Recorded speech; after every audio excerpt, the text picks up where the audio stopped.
तिथं पण 2 प्रकारचा निधी आम्ही तुम्हाला दिलेला आहे. तेही काम चांगल्या पद्धतीनं करा. मी आत्ताच संबंधितांशी बोललो.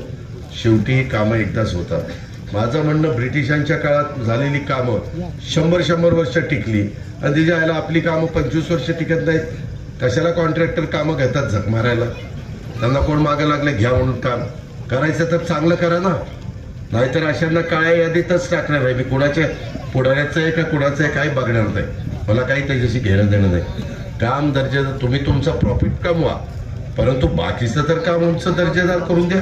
तिथं लोक दर्शनाकरता आली तर माझ्या माय माऊलींना, माझ्या पुरुष मंडळींना तिथं रामकृष्ण हरी म्हणता आलं पाहिजे, बसता आलं पाहिजे, थोडंसं समाधान त्याला वाटलं पाहिजे, एक वेगळ्या प्रकारचा आनंद त्याला त्या ठिकाणी मिळाला पाहिजे किंवा त्या माझ्या महिला भगिनीला मिळाला पाहिजे. ह्या पद्धतीनं आपलं काम तिथं वाव